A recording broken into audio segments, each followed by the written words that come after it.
Assalamualaikum warahmatullahi wabarakatuh. Perkenalkan, nama saya Rohma Solia Purwanti.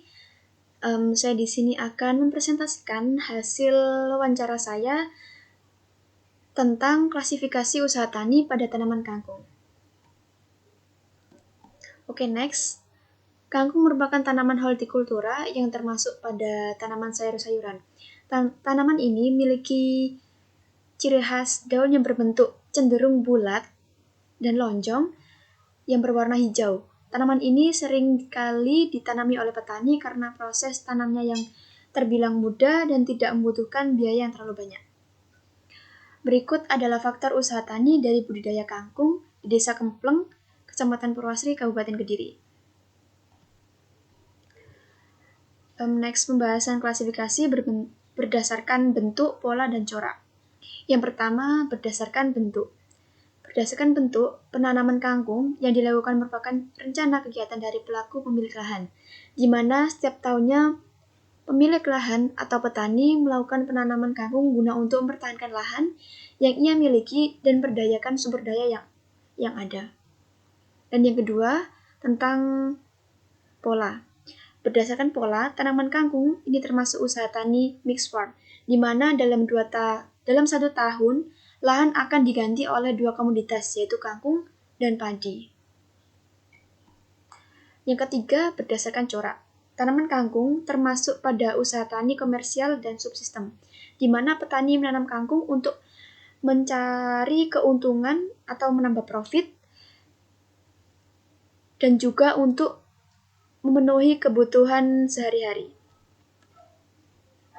Yang selanjutnya adalah input kangkung, di mana dalam input kangkung ada beberapa hal yang harus dipenuhi. Yang pertama adalah lahan, kedua adalah petani, yang ketiga adalah bibit, yang keempat adalah alsintan. Selanjutnya adalah analisis biaya, di mana dalam analisis biaya ini terdapat dua komponen. Yang pertama adalah biaya tetap dan tidak tetap, yang kedua biaya implisit dan eksplisit. Kita masuk pada biaya tetap. Di sini saya tidak membuat tabel karena petaninya sendiri tidak hafal akan pengeluaran yang ia gunakan selama penggunaan dalam berbudidaya. Namun dalam budidaya total keseluruhan biaya petaninya masih mengira-ngira apakah keuntungan ini bisa mencapai target yang ditentukan. Dan di sini adalah hasil selama petani melakukan budidaya. Dalam biaya tetap terdapat perawatan dan pemanenan dan irigasi. Dalam biaya tetap ini yang dikeluarkan oleh petani sebesar 1.582.000. Sedangkan dalam biaya variabel,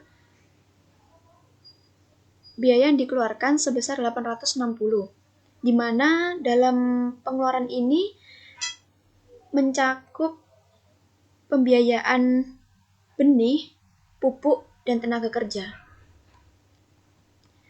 Yang selanjutnya, biaya eksplisit dan implisit.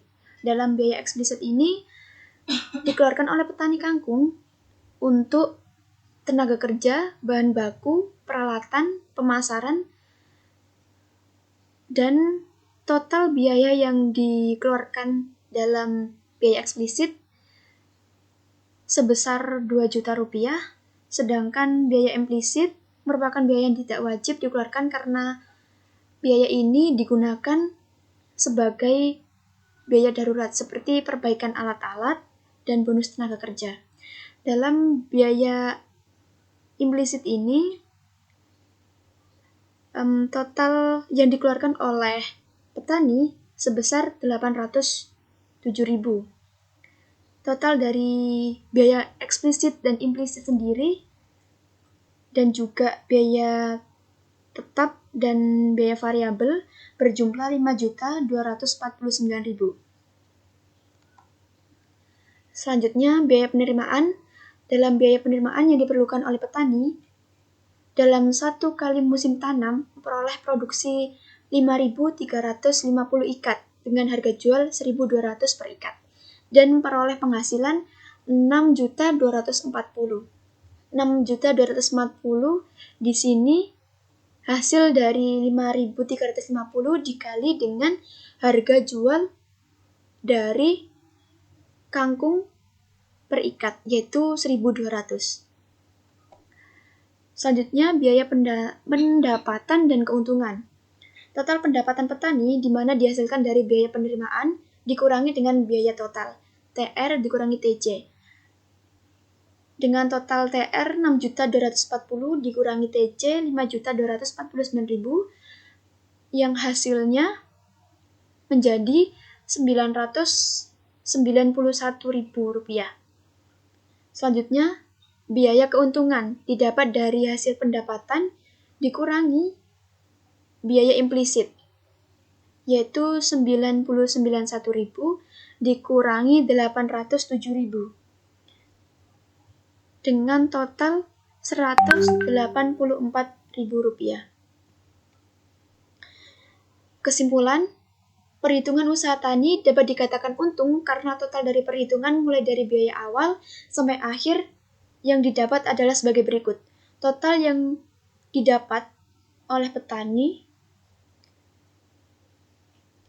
yang dikeluarkan sebesar 5.249.000. Sedangkan total penerimaan setelah panen sebesar 6.240. Dengan total pendapatan 991.000 per panen dengan keuntungan 184.000. Berikut adalah dokumentasi dari wawancara. Saya menggunakan foto formal karena narasumber yang saya wawancarai adalah ayah saya sendiri, jadi saya menggunakan foto formal karena foto ini adalah foto yang istimewa. Sekian dari saya. Apabila ada salah kata, saya mohon maaf. Saya ucapkan terima kasih.